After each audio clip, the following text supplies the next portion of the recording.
So I didn't plan this, getting the pier here, but the sun is lined up exactly right here, coming right through the pier. So you see, you know, all the documentation I've done on these piers. The braces are all new. I talked to the pseudo de facto structural engineer here, the guy who knows, that takes care of it. He told me it can't be saved. So I think they're going to tear it down. Oh yeah, I mean it's. I hope they rebuild it. It's got such history. No, I'm sure they will. I mean it's Too cultural, right? Yeah, It's an icon of PB. Yep. God, can you believe that lined up like that for us, just like that? And I had no idea. I just stopped and was visiting. I just met this guy, and I just stopped and was visiting. I'm like, look at this. It's lined up exactly right coming down. Might be the last time we get this. I hope not. I mean, because once a year we're lined up. I mean, Stonehenge, the new Stonehenge right here. Oh my God, yeah. Yeah. Look at this. Getting a nice angle. I'm trying. How cool is that? And I had no idea. I was just walking home, and I stopped and was visiting, and lo and behold, look at that. Oh, glad I got it. Wow, what history this pier has. All right, I'm going to let you go, man. Pleasure meeting you, man. Nice to meet you. You said your name Kevin, is Kevin? Blanch. Juan. Juan, I'll see you around, man. Yes. Get some good photos. Well, you are. Yeah. Nice. Get some good documentation. Yeah, for sure. Great guy. Said he grew up here and he moved away and he's moved back. So, what's the odds of that? So, I've been gone for 2 days, as you know, here. Up at San Onofre. Oh, fuck. You don't even want to know. I've been up and down North County. I've been in Orange County doing the work. And my camera fucked up. Well, I dropped it. And anyway, it's been a fucking... trying to get up and down here anymore. Because I really don't have my army anymore. But so... give you an update. I got some good footage at San Onofre. The tracks are done. I talked to people. They're all ready to move the waste off. I think it's going to happen soon.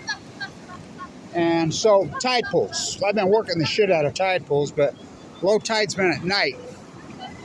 So, but I've been in them. I've been in them every night. And the videos, you can't see anything, but I can. And I work the shit out of them. I can report that it's horrific. I mean, they're deader than fuck.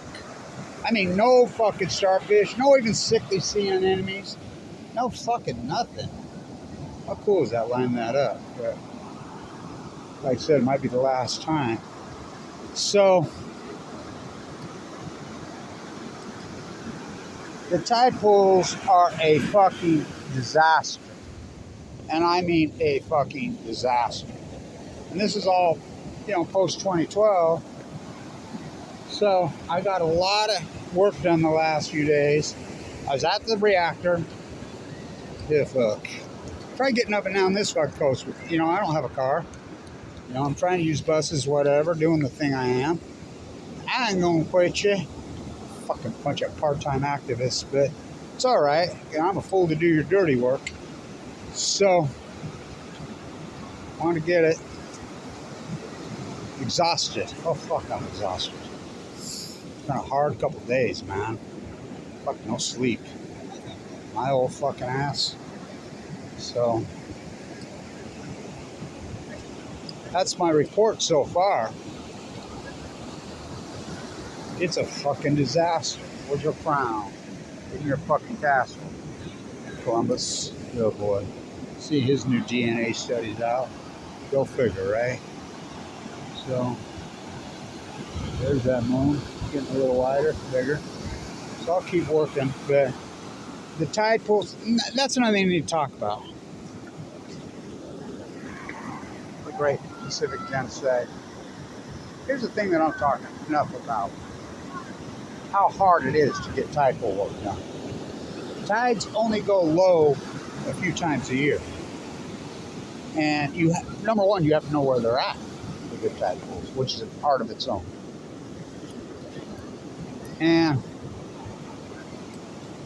you have to know when it happens, and you're not for sure, and it has to be sunlight hours, and you have to be Johnny on the spot. It only happens quickly, really quickly. So you got to be there, you know, when it happens. You got to be able to go across those, which is an art of its own, big time art of its own. And which I've done. Historically, incredible. I want to say to all you other scientists that are still out there, where's your field work? Where's your fucking field work? A little bit of seagrass puked up today, but not much. You know, the Passera. But, so, well, I dropped my fucking camera. I had a guy work on it today. And then we'll see if this video uploads, see if I can get some of the other ones. But, fuck. I'm my own, man. It blows my mind. This is the greatest PhD opportunity in the history of the fucking world. And I'm the only one that takes it.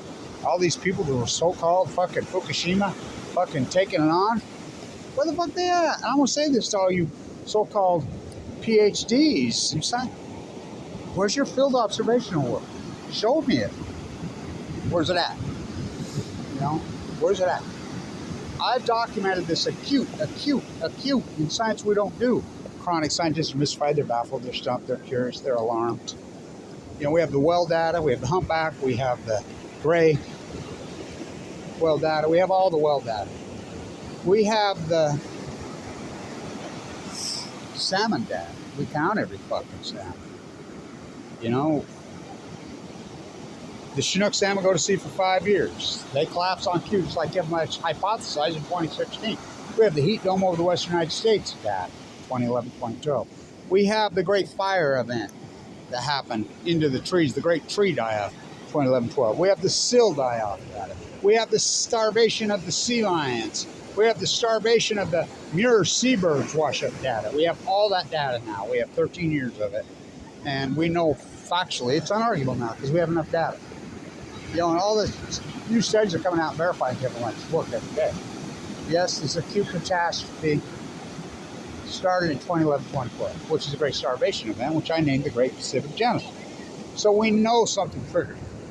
You can't ignore my work anymore. Absolutely, unarguably, we know factually that in science we use what we call outliers, which are statistical probability, random regression models, versus outright liars. So the great outlier, it's unarguable in this Pacific Ocean, started this global ecological collapse catastrophe. We know for a fact, unarguably, that catastrophe started here in the Pacific Ocean in 2011. So that's unarguable. We have all that said data. We can run regression, take the bias out of it. So we have to start looking for the culprit.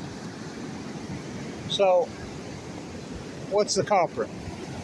There's only a couple of scenarios. It could be something this catastrophic. A meteor hitting the Pacific Ocean, a big one, a gigantic meteor. That could do it. Oh yeah. You don't not even know what it is. But we know that didn't happen.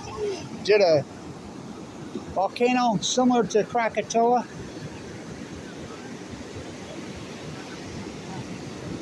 form in the Pacific Ocean and blow coat black soot over the earth and cause that would do it. We know factually that did not happen. I was just telling him that lining up on the pier like that, the new Stonehenge. What is the other culprit? What's the one for? What about if we had, quote, what about if we had full blown out nuclear meltdowns for the first time in human history? Chernobyl was one meltdown that 780,000 men entombed. What if we had 3 or 4 full blown out fucking meltdowns and 8 spent fuel pools with the biggest load of spent fuel on the planet, including MOX fuel, blow up into smithereens with a 9.4 earthquake? Would that do it? Well, I proved it did do it. Yeah. That's the most likely scenario? Most likely. Decided we don't do most likely. We don't do mystified, baffled, stumped, cured, perplexed, bewildered, do we? No, we don't do that. I'm a biologist. I do the work. I prove it. First year I hypothesize these are full blown out meltdowns. They're lying. It's going to break the plankton. Whales, except for, the grays and the humpbacks are plankton feeders. It's going to break the chain. We'll really know when the steelhead will collapse immediately in 2011, 2012. We count them. But this Chinook won't collapse till 26 because they go to sea 5 years. Big fish eat little fish. When we have 10,000 on the Kenai for the week, no, for the month, oh my God, what a horrible month. For the year. All these said rivers, including the Jedediah Smith, who has no dams. The Klamath has no dams, they tore it out now, but the Jedediah Smith, the Klamath, the Rogue, right next to each other, the Chutes are in symphony with each other. The Chinook are now 96, 97% since 2016. In science, we call that an acute collapse. We know that when we have humpback whales and gray whales staying in Monterey Bay all year, in San Francisco Bay, up and down the entire coast, instead of spending their summer in the Bering Sea where they always have for millions of years, and orcas have left the southern pod. By God, we had a baby orca wash up this summer.